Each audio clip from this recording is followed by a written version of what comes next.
Ayan mga kabarangay, welcome back ulit sa ating munting channel. Ito nga pala ako si Nero ng Barangay.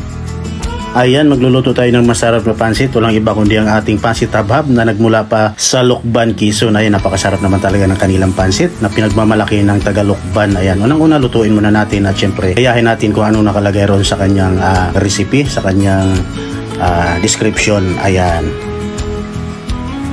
Ayan, mag-prepare muna tayo ng kawali at syempre maglagay lang tayo rito ng kunting-kunting mantika. Nasa inyo na yan, syempre kung gusto nyo marami mantika, pwede. Sa akin konti lang, ayos na. At naglagay na tayo at ginisa na po natin ang ating bawang. Syempre yung sibuyas, gisa-gisa lang. At ayan, ginisa na po natin ang ating baboy na 200 grams. Syempre gisa natin ang maayos yan para masarap ang ating pansit habhab.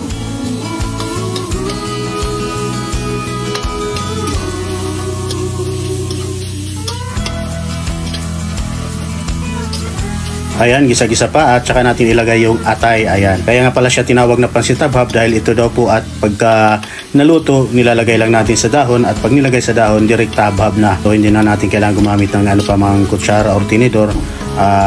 Pagka nakalagay sa dahon, diretso na po sa bibig. So habhab na mga kabarangay. Kaya siguro tinawag na pansit habhab na talaga namang masarap from Lucban, Quezon. So ayan, meron tayong soup stock. Nilagay na rin natin.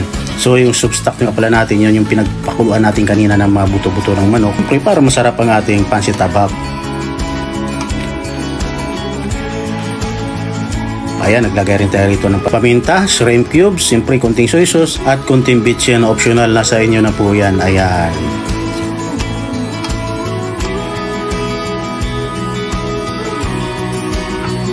So ayan, at takipan lang natin at hayaan nating maluto yung kanyang mga sahog, karne, lalo na yung pork, kailangan lutong-luto bago natin ilagay ang ating noodles na pansit habhab from Quezon Province mga lods. Talaga namang napakasarap ng kanilang produkto. Ayan, shout out sa aking mga followers na taga Quezon Province. Maraming salamat sa inyong pansit habhab.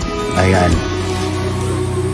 So sa pagluluto ng pansit habhab mga kabarangay, dapat medyo dagdagan lang natin ng konting sabaw kasi medyo masipsip siya pagdating sa sabaw para hindi mag-alanganin. So kung gusto nyo medyo mamasa-masa, pwede natin lagyan ng konting sabaw, pero kung gusto nyo tuyo, medyo tuyo, sakto lang. Nasa inyo naman yan, nasa pagluluto nyo pa rin yan kung anong diskarte ang gusto nyo, medyo mamasa-masa or medyo tuyo. So yan, nilagay na po natin ang ating carrots at ang ating sayuti na pinakagulay natin, syempre para masustansya ang ating pansit habhab. Ayan, at halo-halo pa. Sige, halo-haloin lang natin hanggang sa maluto. Ayan.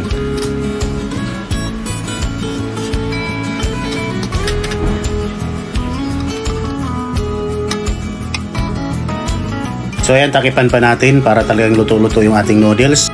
Ayan, pagkalipas natin ng ilang minuto pagtakip, ayan, medyo paluto na siya. At maya-maya lang ilagay na po natin ang iba pa niyang gulay para masarap ang ating pansit habhab. Ayan na nga, nilagay na po natin ang kanyang repolyo. Ayan, at halo-halo pa. Kunting halo-halo pa dahil yung noodles naman na yan ay medyo luto na. Ayan, halo-haloin pa natin. Saglit na lang yan. Maya-maya yan ay luto na ang ating masarap na pansit habhab from Lucban, Quezon mga idol. Ayan, isang takipan pa para talagang lutong-luto yung ating noodles. Ayan nga, pagkalipas ng ilang minuto, luto na ang ating pansit habhab. Ayan, ganyan lang kadali, kasimple luto ng pansit habhab mga kabarangay. Ayan, at yan dahil luto na, pwede na po tayong kumain. Ayan.